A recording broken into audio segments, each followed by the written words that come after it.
Okay, this is Season 4, Episode 5 of the Messenger Movie Podcast. I'm your host, Will Roach, Opinions Editor. I am your host, Jeff Swift, co-sports editor. Other host. You're the co-host. Co-host. Get off my pedestal. Okay. Get off your pedestal. You don't have a pedestal. I deserve You're short. my pedestal. Okay. So today we have some special guests. Our first one is... Hey, I'm Alex, former host of the Market Messenger Movie Podcast, former opinions editor, big deal. And... I'm Alayna, I'm a staff reporter. Okay. So... today we've just got two items to talk about. The first one is going to be Little Women. So, Alayna, do you want to... And then the second one will be the new Star Wars film, The Rise of Skywalker. So, Alayna, you want to give a little synopsis and review? Yes, so Little Women is based off of a book, and it's takes place in the 1930s. And in the movie, they had four characters. They started out in their childhood. Four sisters: Meg, Jo, Beth, and Amy. And they throughout the movie, they grow up. They go through trivial issues from their childhood and like domestic problems with poverty and jealousy and teenage issues, and then it jumps back and forth from more adult issues, dealing with being a woman in the 1830s, as well as marriage and economic status, and making your place in the world. And I liked the point that it goes back and forth from past to present, as well as this movie deals with the issues of feminism, childhood issues, marriage, and socioeconomic status. Okay. So what did you think of the movie? I loved it. I cried several times. I know. You texted me afterwards saying you had feels about it. I did, because it deals with things that me as a woman and as someone who has a sister can relate to, with the childhood issues and loving your sister while also not always liking them all the time, as well as trying to make yourself in the world as a woman, and also dealing with like what marriage means in the future and what it meant back in the time. And I liked the whole time period. The costumes were amazing. The scenes were amazing. Also, Emma Watson's in it, which was amazing. You love Emma Watson. We do. How little are the women in the movie? One thing I didn't like. They had 25-year-olds playing people that were supposed to be 12. Oh My. That's too much. Does Yeah. happen It's a big gap. sometimes. 13 years. Is it pretty jarring? Kind of takes out of the experience. No, because if you wouldn't know the ages of the characters unless you read the book. So it's not like a big purpose, and I think they did a really good job of like showing, although they weren't like the age they were supposed to be, they did a good job of showing like the childhood playfulness and innocence in the characters when they did pan to the childhood scenes versus when they were doing the marriage and adult scenes. So how, like, what's the big age difference between like the future scenes and like the past scenes? 7 years. 7 years. Okay, so Yeah. the same actors playing themselves. Yeah. Just kind of okay. That's what I was trying to ask. Yeah. Was a bad joke there. But Okay. That makes sense. Mhm. Interesting. Yeah. I was confused because in your synopsis, I'd somehow heard that it was in the 80s and 30s, and so I'm like, are they jumping 50 years? The 18... How old is this book? The book was written in 1837, I think. Oh, so it's like a Jane Eyre. Okay. I've never heard of the book before. I actually Well, it wasn't found out written by about it. Jane Eyre, but whatever. Well, but it's... Jane Eyre's not a real person. Jane Eyre's a character in a book. Okay. But... Moving on. Oh, Moving on from what I'm talking about. okay. All right. Okay. Do we have anything else to ask or say? I recommend it a lot. It was very good. I also recommend the book. Very good. What would you say out of 10 for the movie? Out of 10, 7.5. Okay. So. All right, that's pretty good. So, Alayna Higdon, staff reporter, says you should go watch Little Women. I do. Enjoy that movie. I need to see it. All right. And now we're going to talk. Do you want to go? Sure. Yeah, you can. All right. Bye. Thank you for Bye. talking. You're welcome. Stealing a nice chair. Now I get the rolly chair. All right. Who wants to give us a nice little Synopsis? tidbit of the story? Yeah, basically this Rise of movie is Skywalker. about Star Wars characters, and it's their adventure to defeat a bad guy. Like every other Star Wars film, is the conclusion of this trilogy. It is meant to tie up the entire Skywalker saga of 9 films, starting with 1977's Star Wars, directed by George Lucas. That's about all I can give away. Okay. Yeah, I guess they do really just jump into the spoilery bits. Mm-hmm. If you've seen no trailers and have managed to avoid spoilers this long, the movie That's is very centric on the bad all guy. you can So say. Yeah. Okay. So what did you guys think without giving anything away still? As tough question. Yeah. as just a pure fan, it's great. As a person that likes good movies, it's not great. But it just, if you grew up watching Star Wars, you've seen every movie, you know the deal, it's like, you're gonna go, oh, like 20 times. All right, but I can't say why just yet. Yeah. I'll say, I watched this movie twice. The first time, I kind of stuck through it because I didn't think it was that bad. I thought it was some interesting ideas.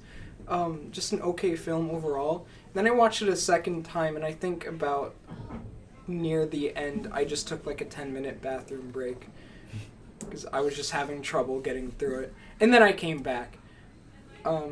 So not the best thing I've ever seen. I think maybe you're feeling that because the pacing is so breakneck at the beginning. Mm-hmm. I think it's a tough movie to sit through and absorb. It is. I think I've seen it 3 times. I think that my second viewing was probably the most difficult to get through. I didn't get bored ever, but also like without the little treats along the way that you're gonna get, the references and Easter eggs and cool moments that are happening, which you know those surprising things are gonna happen. I think it's a little bit tougher to sit through because it is so breakneck. You know what I mean? The pacing's a little bit rough if you're not experiencing those things for the first time. The third time though, it was good. I think once I can sit back and just watch and kind of relax a little bit and not come at it with like this crazy, like raving Star Wars fan who's been waiting 2 years for a movie. You know what I mean? Like, Yeah. It was a little bit easier. Okay. All right. So we want to get to the spoilers part of this? Yes. Yeah. Let's be All real. right. Okay, so if you don't want spoilers and you've actually managed to avoid everything, which is incredible, stop listening. Go away. All right. The scrolling text at the beginning, Palpatine's alive. Mm-hmm. Because of cloning. Well, not that he's We don't know yet. cloned. You don't? They really... Yeah. I actually have the visual dictionary.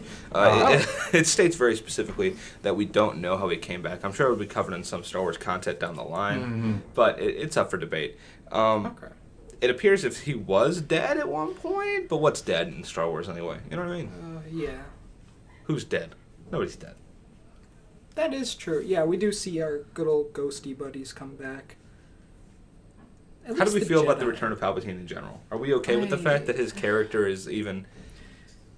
I really don't like it because it does just come so far out of left field. Mm-hmm. There wasn't anything kind of prefacing this before. The Last Jedi really left us off with this feeling that there was just going to be a quick, fast, but heartbreaking conflict between the remnants of the Resistance and the First Order. And then all of a sudden, boom, we just get this thing where, okay, now you have to go fight the most powerful Sith ever. Yeah. I feel as if the stakes of The Last Jedi kind of lowered everything. Like, the place we're left in that movie is with the Resistance absolutely being completely and utterly outnumbered. Right. And the stakes of this film get so much higher so quickly. Yeah, It's very jarring. It feels as if they weren't very interconnected in that way. I do like the fact the stakes are very high in this movie. That is one of the things that I think is working for it, not against it. I think it undoes part of that with The Last Jedi in a way, but I think a large-scale conflict is kind of how the ultimate battle of good and evil should probably go. Mm-hmm. You know what I mean? It's not going to happen on one planet at a time. Yeah. You know what I mean? It was a giant ending sequence, and I think that was an important thing to have, especially for the last film that we're ever going to get in this main line of movies. I think it's different, and it feels different from any of the earlier really movies. It's probably the most unique of the Star Wars movies, I'd have to say. Because thinking about it now, they have it's not a big base like Starkiller Base or the Death Star or the Death Star number 2, where it's like a big, basically a planet thing. It's a massive fleet being controlled by Emperor Palpatine. I don't remember a time when that's happened before, And while at the end of it, it still it falls into that same trap of you destroy this one thing and the whole thing crumbles. Yeah. But even then, it just felt so different from any of the Death Star situations. And that was a problem because Star Wars repeated itself like 3 times with that. So when that happened, that all came together, and I think when I first saw the fleet rising from I was taken aback because that is a crazy visual to see, because you get so many big battles and all that. That was probably the biggest in Star Wars we've seen yet. Oh. So. Hi, Jackson. Hi, I'm not here. You got called out, man. Can I get on my nerd soapbox for a minute? Yeah, go ahead. So, Lucasfilm, you can tell this movie was rushed in production. They had to switch directors late in the game. The Star Destroyer models, the, what are they called? The Zeiston class Star Destroyer, that's what they're called with the big guns on the bottom.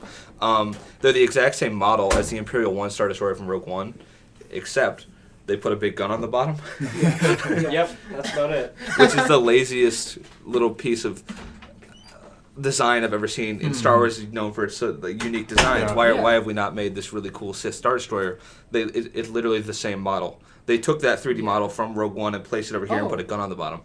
Now, the visual dictionary will tell you that it's 1.5 times bigger than the Imperial 1.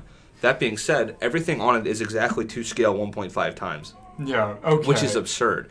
That's not how gun emplacements work in Star Wars, okay? A turbo laser is a turbo laser, doesn't get 1.5 times bigger. It's just everything. There should be more gun emplacements. There should be more hangers on it. The design doesn't make sense because of that, and it's laziness and it's that kind of stuff that I wish that they would have thought about more in production of this movie. Delay it a year. I don't care. Those little inconsistencies really bother me with that. Star Destroyer talk. Yeah. I will say one of my favorite things about this movie was a scene in the last fight where some infantry carriers got put down on a Star Destroyer and they actually had a fight there. That was really impressive. Space horses. I know, yeah, it was pretty cool. That was interesting. That was a good sequence. What I wish we would have had more of in that was actual space combat. Right, yeah. They missed a ginormous opportunity there. Because you have the famous scene from the original Star Wars, Red Leader, check in, Red 2, checking in, Red 6, checking in. It would have been amazing. Everyone jumps out of hyperspace, the big fleet that Lando brings back. It would have been amazing to get, because we have Wedge. Did you guys notice Wedge? Yeah, Wedge was there. Okay. Okay. How'd you not notice Wedge, man?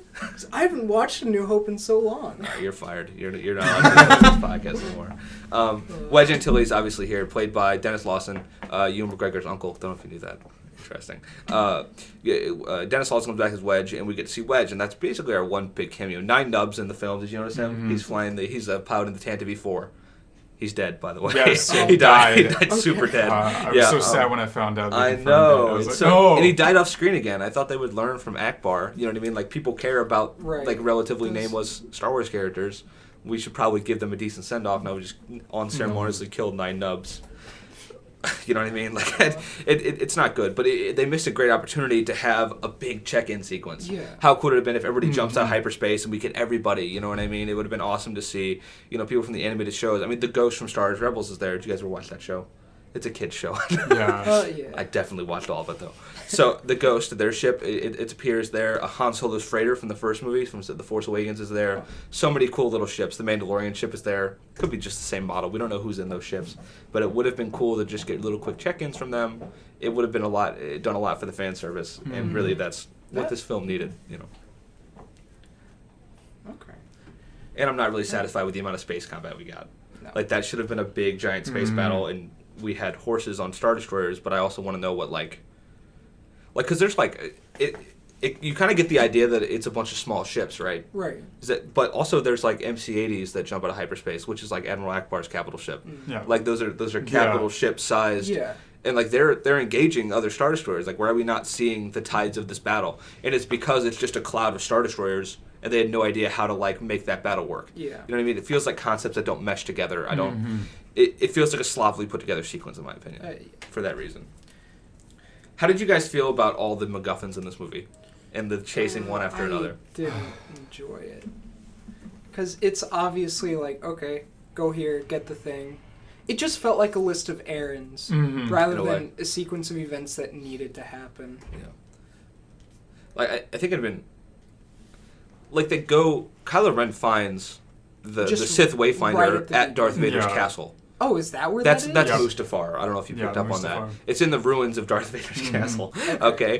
So at what point, why isn't Anakin's Force Ghost hey guys, should have let you know this earlier, but there's this secret Sith homeworld out there, and I have a Wayfinder to get there in my old castle at Mustafar. You should probably get on that. There's no reason whatsoever. I don't know. Well, and then that wasn't even explained in the movie. No, yeah, Kylo just finds it, assuming through the guidance of Emperor Palpatine. Yeah. But the dude who owned that castle is on your side now. What are you doing? And he talks later in the film. Anakin literally is heard later in the film. He's like, "Hey, Rey, keep it up. Good job. You got this guy." I don't get it. That's the kind of stuff that bothers me when we have that many MacGuffins, especially connected to characters we've met prior. Right. Characters don't die in Star Wars. Yeah. So if they have information that is useful to the plot, they should be telling our main characters that. You know what I mean? I don't know.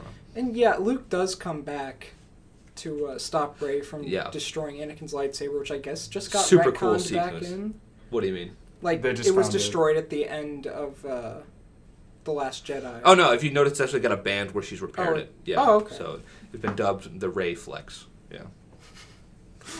The Anakin's lightsaber is the Graflex because it's based off a Graflex flash on an old camera.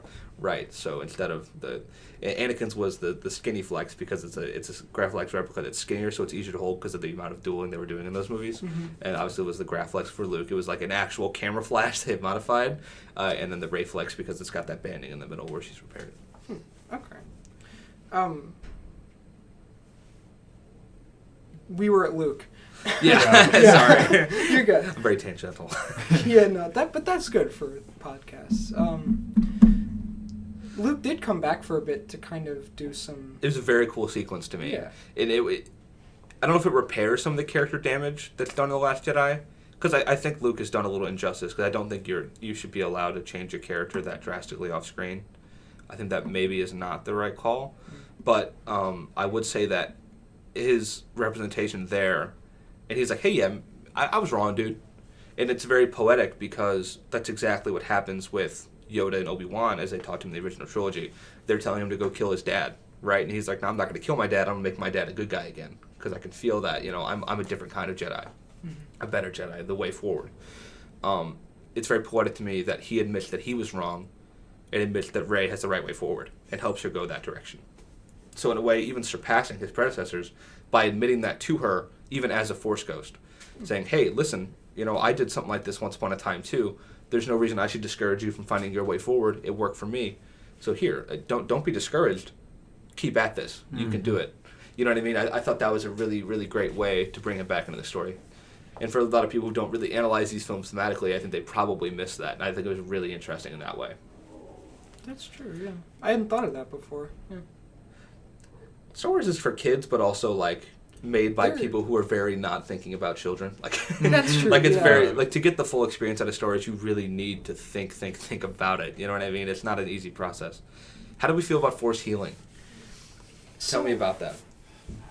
Jeff, I think we had a conversation about this. Knowing that I'm going to defend it afterwards. No. I defend it too. Mostly because so I know it's been a concept in Star Wars. It's a video game power, if we're going to be real. Yeah. Okay, yeah. It's a video game in the extended universe power, you know what I mean? Because it's been in Star Wars, but it's never been... Sorry, I should lean closer. It's never been a George Lucas thing. You know what I mean? Lucas has never been like, "Oh yeah, you can just heal people with the Force." People complain about it, I think, because, Anakin, why didn't he just be a Jedi then? Yeah. do all that fun stuff. I don't think it's bad to introduce new concepts, because it's a new, well, like you said, a new concept to the films. I don't think it's bad to introduce those new things, and the Force is just like life force, kind of. In a way. Right? Yeah. So I mean, it makes sense that you can give life to things in exchange for giving your own life. Transferring a little midichlorians. Oh, that's such a terrible idea. I'm triggered, Jeff. Yes. Oh no. I'm not. I think it's the ultimate poetry in that film. Yeah. Because if you look at the story of Anakin Skywalker, and these films are the story of Anakin Skywalker, George Lucas intended them to be the story of Anakin Skywalker, and I would not ever subscribe to any other kind of interpretation of Star Wars. Anakin seeks the power to save the ones he loved from dying. He turns to the dark side to find that power. Yeah. The ultimate poetry in this film is that power was always lying in the light. But it had to do with self-sacrifice, something Anakin would have never been willing to do as a Sith. That fascinates me to a whole other level, and people aren't talking about that enough, in my opinion, is that it works because it is so contrary to the story of Anakin Skywalker. It was the biggest oopsie of his career to turn to the dark side, because he's probably the only Jedi of his era that powerful or powerful enough to transfer life into somebody else. But yet he turns away from the light regardless. Not because... I think it highlights the fact that Vader didn't just turn to the dark side to save people. He was also a dark person. Anakin Skywalker was a deeply flawed human. He had deep-seated anger and fear and hatred in him. Yeah. You know? So it's interesting thematically, because that was the one element, in my opinion, that really tied the story up together. My other disappointment with the movie is that it doesn't do anything else to tie everything else up together. I will... What was I was going to say something, and then I forgot. Force Voices. Force Voices? Was that it? No. I thought you were going to get there. I will say, the Force Voices didn't really do a lot for me. Really? Do you know how many were... Do you know who they all were? They were all the previous Jedi that we've seen in movies, and then some not from There was Kanan Jarrus was there. Ahsoka Tano, Adi Gallia, Aayla Secura, Qui-Gon, Mace, Obi-Wan, Anakin, and... No, I think that's it. I think I got them. Oof. This is unfortunate. Do we have anything else? Oh, no, I can talk all day. I was trying to let you... I thought you had another subject you wanted to go to, but...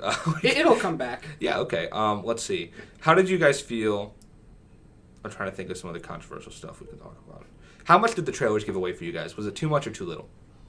I don't think it was that much. I was obviously kind of rubbed the wrong way with Palpatine's laugh at the end of the trailer, because I didn't... Because, like I said earlier, it's completely out of nowhere with him coming back. Yeah. And, yeah, no one really ever does die in Star Wars, but there he is kind of physically there instead of just a Force ghost controlling people from from behind the scenes, which I think would have made a bit more sense. Yeah. But then, obviously, would have been a much lesser threat. Well, that was one of the big questions. Is this the real deal? You know what I mean? Yeah. Is this really him? Is it some kind of hologram projecting? What's really going on here? You know what I mean? How cool is the scene where Kylo's coming down into this tomb? That was incredible. Every voice inside you, and we hear James Earl Jones for the first time in the sequel trilogy, and that was stunning. Really amazingly cool. Yeah. How do you feel about Snoke being a test tube baby or whatever is going on there? I mean... How devalued does that make his character then? Like, I don't know. It's an explanation for his origin. Yeah. But I'm reading the Rise of Kylo Ren comics right now, and he was goes a little bit more in depth than that. And he was a student at Luke's Jedi Temple, and I think it's absolutely fascinating that this avatar of Emperor Palpatine has been studying under Luke Skywalker, sinisterly plotting the whole time. It's such an intriguing thing to me. You know, it's scary to think about. Really, is that he had been planning this for years and years and years. He'd always been there. You know what I mean? Yeah. Unfortunately, we don't get to see that. You know what I mean? We don't get to see his big plan, but kind of cool nonetheless. You know, unless you read comic books, you would never get it. You know. Yeah. I guess this is going off kind of in to the Marvel Cinematic Universe, or MCU, starting with doing actual content in other forms of media, like TV shows now, instead of just the movies, which is going to make it a bit of a pain for people, especially paying for Disney+. Yeah. So yeah, I do think that's interesting if they're making actual content outside of the movies. Yeah. So I don't think that's a bad thing. Mm-hmm. I think the Charles Soule's Darth Vader run in 2018 on Darth Vader. He had a comic book run on Darth Vader, 25 issues. I think it is my favorite Star Wars fiction outside of films that's ever been created. I'd highly recommend it to anyone. It's really interesting. It's Vader right after Episode 3, so it's like 6 months after Episode 3. So he's still learning to really be a Dark Lord of the Sith. Pretty cool stuff. I'm trying to think what else we could talk about with this movie because there's so much to talk about. It's just kind of overwhelming when you're in the moment. You know what I mean? We could talk about Chewbacca. Because he had an interesting dead then not dead moment. Oh yeah, with the lightning. It got me at first because Chewie is like the character you kill. Right. In Legends, they use on Vong dropped the planet on his head. Oh. You know that? There's a great comic Yep. panel where he's like, that's the planet, he's dead, you know, but it would have been so hard for me to, and then I was like, oh, they're going to switch. Kylo's going to come to light. He just killed the only connection he has left to his father. And Kylo's going to be like, dude, what the hell? You know, like, what are you doing? Like, but then when I realized that he wasn't dead, I was happy. Because I think Rey got a taste of like what could happen if she ever did lose control. It was a good character moment. I think there should have been a little bit more consequence for it. Yeah. Like if you killed Chewbacca, first of all, you're not cool in my book. Like, No. like we can't be friends now. Like I can't root for you. I hope the Emperor wins. Like sorry, all your friends are gonna die. But also like, is the Resistance gonna even bring you back in? Like that's the dude. Like Chewbacca's never wronged a single human being ever. He is the pinnacle of good in Star the Wars. arms off of. Yeah, they probably You're wrong started them it, for Jeff. good. You know, they shouldn't win in space chess. Yeah, they're probably. I did like the space chess bit. That was funny. Dejarek. Jarek. Dejarek. Dejarek. D-J-A-R-E-K. No, I felt kind of cheated when they brought him. Well, first when they killed him, and then when they brought him back. One, because the death felt way too sudden, even for a good like sudden and abrupt death. Yeah. And then they just bring him back. And then afterwards, even when Rey, Poe, and Finn are kind of sad about Chewie dying... Oh, do we need to wrap it up here? Because we're hitting 30 minutes. Okay. I think you guys talked for a long time. This is the last thing I'll say. I think they should have revealed Chewie living later, because then everyone fretting about Chewie's death didn't feel as... I think you should come up with Cyborg Chewie. Them worrying didn't feel as real when we knew Chewie was alive and okay. Yeah. No, and I was upset. I cried a little bit. My first viewing, I think I cried for the last hour of the film. It was ridiculous. And I know I'm an emotional wreck, okay? Like, I have Star Wars problems, and I'm very well aware of it. Like, I'm entirely too emotionally tied to this, but, like, it's a story I've been following since I was, like, 5 years old, you know what I mean? And I've obsessed over it. It's interesting. I've studied it. It's my thing. Like, if I'm interested in one thing in this world, it is Star Wars. That's my thing. I have so much to say about this movie, but we're out of time. Another time. I enjoyed it. It was good. I will never not enjoy Star Wars properties. You can make buddy cop movies with stormtroopers. You can make romantic comedies with Anakin and Padme on Naboo. I don't care. Give me whatever. I'm up for it. Disney, I will buy whatever you sell me. I am that guy. Thanks. Do we want to give our out of 10s really quickly? Sure, yeah. 11. 11? Okay. With every other Star Wars film. It's a B-tier Star Wars film, but it's an 11. If that makes sense. You know what I mean? Like, I'll never dislike it, but it's a B-tier Star Wars film. Yeah. I'd give it more like a 5 or 6. I was not a fan of this one. I'd say for me it's like 8 or 9. You know, I think it's just such an enjoyable film and probably the best acting out of some of them. Like Daisy Ridley gave it her all. Oh, we didn't talk about Han Solo. Oh, no, we didn't. Oh yeah, he was there. It was cool. Why wasn't it Anakin Skywalker? It probably should have been. It could have been. I think they went with Han because Father. they already had the connection with... Was he just Kylo hallucinating? Ren. What did he take some don't weird Death know. Star hallucinogenics? Like, what? Why is he seeing him? I don't get it. Yeah. I'm a Star Wars fan. I can't excuse that. You know what I mean? Like, and I excuse so much. Like, Anakin makes sense. Hey, man, been down this path. This Emperor guy is bad news. Believe me. Turn me into a robot dude. Okay? Grandson, I know you were kind of into the whole Darth Vader thing. Real jerk, okay? Split personalities. That's not me. Just do the right thing. It would have been so great for him to have a moment. Bring Hayden Christensen back. He'll do it. the dude's so cool. Yeah. He's so nice. He's a really great actor. You've seen Shattered Glass, right? Yeah. Oh, yeah. Uh-huh. Great Yep. film. It would have been amazing to have an Anakin moment with Kylo because those characters are very similar. Especially now that the Emperor is manipulating both of them. Yeah. That's my final thought. Okay. All right, and that's a great one to end on. So thank you for listening. This was season 4, episode 5 of the Marquette High School Messenger Movie Podcast. Thank you for tuning in, and I hope you will again. All right. Bye. Adios.